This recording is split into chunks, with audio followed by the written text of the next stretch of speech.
लेकिन जो हमको दीक्षा प्रदान किए हैं वो भगवान कैसे हो सकते हैं? अगर बोलेंगे जो ना उसको भगवत बुद्धि करके भजन करना चाहिए, अरे बुद्धि हम कैसे करेंगे? हम जानते हैं जो एक मनुष्य है, हम देख रहे हैं। और मान लीजिए हमने जब दीक्षा नहीं दिया तब तो हम साधारण मनुष्य हूं। जब दीक्षा दे दिया तो भाई हम भगवान कैसे हो सकते हैं? भगवान बन जाएंगे दीक्षा देने से? एक प्रश्न आता है ना। अब बोले ना गुरु को भगवान मान करके भजन करो। अरे मान करके भजन करो, हमको एक इमली दिया गया, नींबू दिया गया, बोले तुम इसको रसगुल्ला मान करके खाओ, तब तक जाके तुम्हारा भजन होगा, नहीं तो भजन होगा नहीं। उसको रसगुल्ला ही मानना। अब मुंह में दे रहे हैं, लग रहा नींबू, और हमको रसगुल्ला मानना पड़ेगा। फिर भी सब कहते हैं, हम भी मुंह तो खट्टा लगता है, कहते हैं हाँ हाँ मीठा है, रसगुल्ला है, रसगुल्ला है। ऐसा तो होता नहीं। लेकिन वास्तव में ये कैसे हो सकता है? वास्तव में गुरु तत्व, ईश्वर तत्व एक तत्व है। गुरु में आविर्भाव होता है। जब शिष्य को गुरु मंत्र प्रदान करते हैं तो साक्षात भगवान ही उसके भीतर से उस शक्ति को प्रदान करते हैं, है ना। जैसे मान लीजिए चंद्रमा है ना। चंद्रमा का अपना आलो रोशनी नहीं है तो सूर्य का किरण, है ना। लेकिन चंद्रमा पूर्ण रूप से हमको किरण देते हैं, धरित्री को किरण देते हैं, ये तो कोई झूठा नहीं है। आप बोलेंगे वो चंद्रमा का किरण नहीं, सूर्य किरण, ये बोलने से होगा नहीं। पूर्णिमा रात्रि में आप अगर किसी को भी, विश्व के कोई भी मनुष्य को आप जाके कहिए जो देखिए ये जो किरण दे रहे हैं ये सूर्य दे रहे हैं, ये सूर्य किरण है, तो आपको सब पागल कहेगा। पहले ये माथा खराब हो गया, चंद्र किरण को सूर्य किरण कह रहे हैं। एक चंद्र किरण, एक सूर्य किरण, एक सनलाइट, एक मूनलाइट, दोनों अलग लाइट है। तो चंद्रमा हमको किरण दे रहे हैं, ये सत्य है। अब चंद्रमा कहां से दे रहे हैं इससे हमारा कोई, हम तो सूर्य को देखे नहीं है, सूर्य को जानते नहीं है, सूर्य उनको दे रहे हैं कि नहीं इस विषय में भी हमारा कोई सुस्पष्ट धारणा नहीं है। लेकिन दे रहे हैं कौन? प्रखर तेज को धारण करके एक शीतल सुंदर एक किरण दे रहे हैं। चंद्रमा धरित्री को शीतलता प्रदान कर रहे हैं।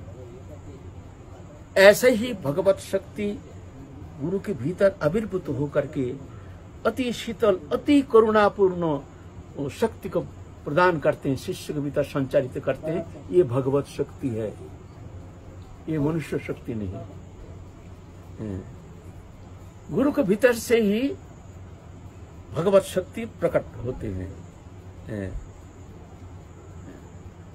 लेकिन हम तो देखते हैं गुरु हमको दे रहे हैं, हम तो भगवान को देखे नहीं है, है ना। गुरु है जो व्यष्टि गुरु, एक तो समष्टि गुरु, एक व्यष्टि गुरु, और एक है नवद्वीप में जो गौरीय उपासना पद्धति, उसमें नवद्वीप में एक स्वरूप है ब्राह्मण कुमार स्वरूप, महाप्रभु के नित्य पार्षद, नित्य लीला में नित्य काल के लिए वहाँ नित्य काल विराजित है। वहाँ महाप्रभु के सान्निध्य में रहते हैं, महाप्रभु की सेवा में रहते हैं। नित्य स्वरूप, दिव्य स्वरूप, आनंदमय, चिन्मय, शुद्ध सत्य आनंदमय स्वरूप। तो एक है समष्टि गुरु भगवान, सब गुरुओं के गुरु हैं। भगवान के, राम के गुरु, कृष्ण के गुरु, सबके गुरु, सबके गुरु हैं। समष्टि गुरु है भगवान, लेकिन सबके गुरु हैं, वो है समष्टि गुरु। और एक है नवद्वीप में हमारे गुरु स्वरूप में हमारे उपासना के लिए विद्यमान है। हम उनके साथ रहते हैं, उनके चिंतन करते हैं। और एक स्वरूप है वृंदावन में, हमारे गौरीय उपासना पद्धति में, वो राधा रानी के सहचरी है, नित्य सहचरी है, नित्य काल के लिए राधा रानी के सानिध्य में रहते हैं, सेवा में रहती है,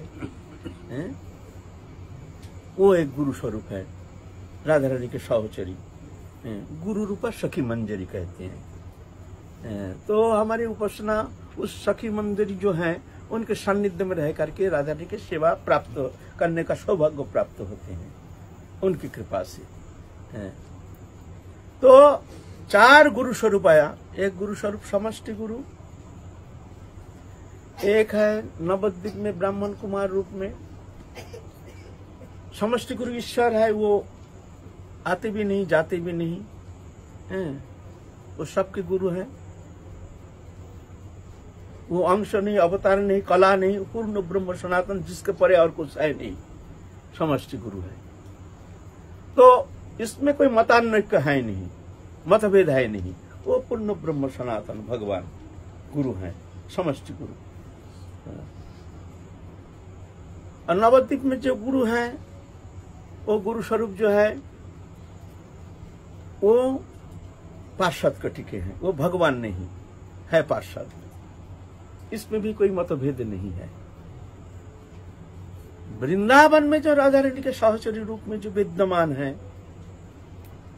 वो सहचरी हैं, भगवान नहीं है, इसमें भी कोई मतभेद नहीं है।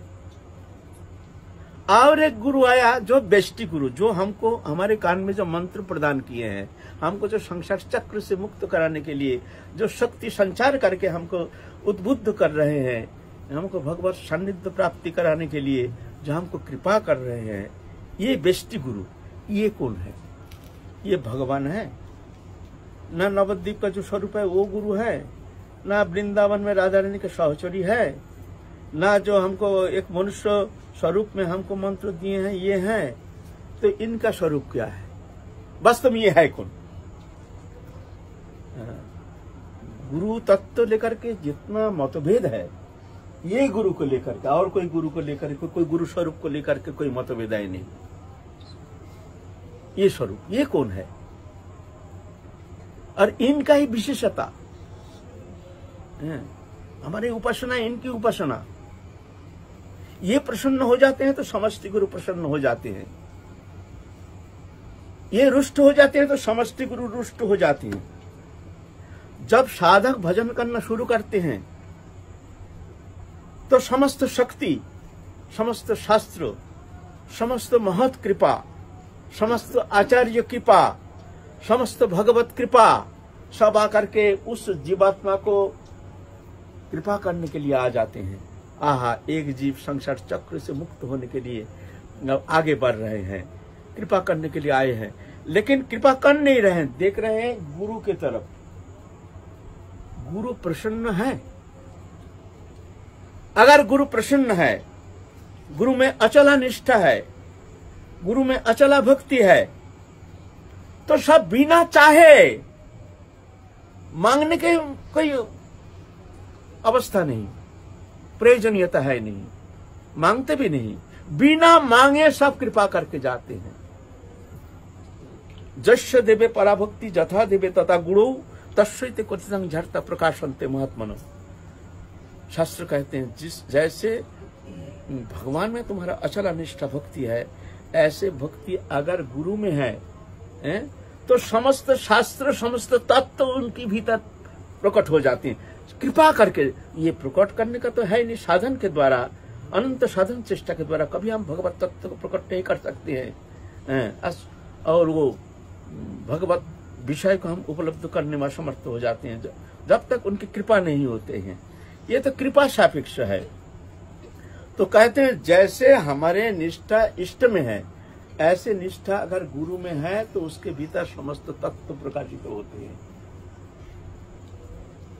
तो ये बेष्टि गुरु अगर प्रसन्न हो जाते हैं तो समस्त आचार्य, हमारे जितना आचार्य हैं, समस्त शास्त्र, ये तो मूर्ति मंत्र सब भगवत स्वरूप हैं। शास्त्र जो है वेद पुराण आदि, समस्त महत्पुरुष सब कृपा करके चले जाते हैं।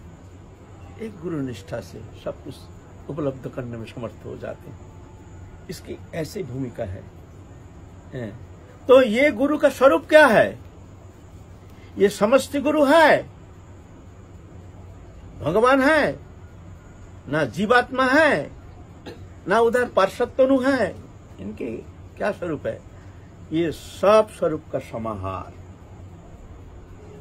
समष्टि गुरु, व्यष्टि गुरु और जितना सहचरी स्वरूप, ये जो गुरु स्वरूप हैं, सब स्वरूप का समाहार इनके भीतर सब है। इनके भीतर से सब कुछ प्रकट होता है। चाहिए निष्ठा, चाहिए विश्वास।